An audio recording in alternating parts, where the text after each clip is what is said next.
Hey, I'm Josh, and this is the Camera Project. In today's episode, we're back in front of a computer so I could break every rule I've ever set for the channel, and we could test out the Datacolor SpyderX Elite. Spider 10 Elite? SpyderX Elite? SpyderX Elite. So the SpyderX Elite is Datacolor's new expert monitor calibration system, and if you saw our previous video, you saw I tested out the Spyder 5 for that. But what they're claiming of the SpyderX Elite is that it's the fastest, most accurate, and easiest to use system they've ever come out with. So there's really only one way to test that out, and we're gonna just go ahead and use it. So I reset my monitor back to just basically factory defaults, and we're gonna see how it works with the new system here. We're gonna put it to the test and check it out. So I'm going to launch the SpyderX calibration tool here, and you're going to see I'm going to select calibrate my display. Now it gives you a bunch of checks, making sure you've warmed up your monitor, that you've checked there are no intense lights falling on the screen. Well, I do have some video lights pretty close to this screen, so we'll see what happens there, but I'm going to hit next and see what it tells me. Now it says, do you have a wide LED, a standard LED, and it says that Apple displays from 2009 to mid-2015 are standard LEDs, and that's what this computer is, so I'm going to select that, and I'm going to select step-by-step assistant, and I'm going to do a full calibration as if this was the first time that I was doing this. So I'm basically going to take all of the recommended settings. I'm going to hit next.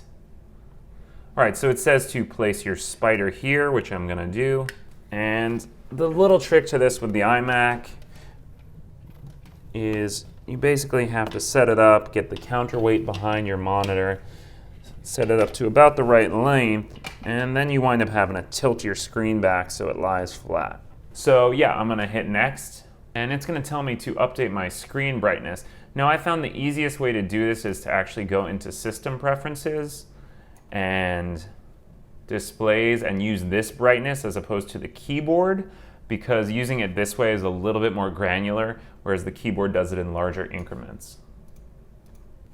Still too dark, so I'll go back to System Preferences.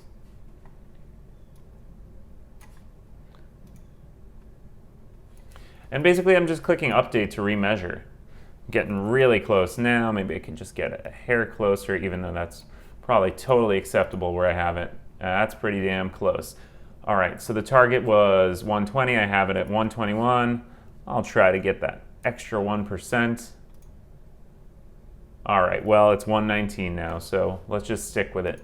All right, so now this is the part that we really need to see if it's faster. The brightness is sort of the manual part of the calibration, where you have to adjust that based on your display settings, but the rest of it basically becomes an automatic process with the actual tool itself. So it's just gonna go ahead, measure all these different colors and brightness levels, and we'll see what happens. I'll probably just speed through this in the video so you guys don't have to sit through it, but I will tell you how long it wound up taking. All right, so it basically says, measuring complete, please remove your Spyder and click finish. So first I'm gonna remove the Spyder, tilt the monitor down, and that was certainly a lot quicker than it was with the previous unit.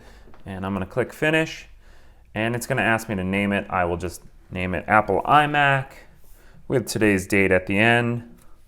All right, and I will hit save. I could hit switched to show me the uncalibrated display. Yeah, so I think it's basically toned down Apple's default sort of overly bright, overly colorful look.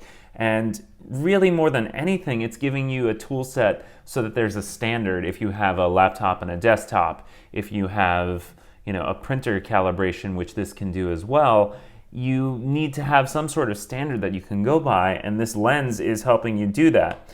So as for the accurate part, I couldn't really say if it's more accurate than the old one, but it's certainly quicker and easier than the old one, and that's something that in the end really makes you just want to do it. So keeping up with this is important because they do recommend recalibrating every month or so, and you want to do that just if you know that you're editing to a standard. Let's say you have a work computer and a home computer. You want to know that your brightness levels mean the same thing and your color levels mean the same thing.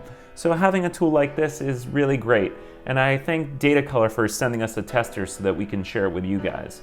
If you guys have any questions or comments, please let me know. Please like this video if you want to see more videos like this.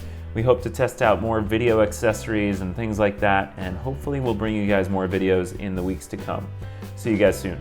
And as always, please subscribe. No, do it. Do it. No, I said, no, really, subscribe.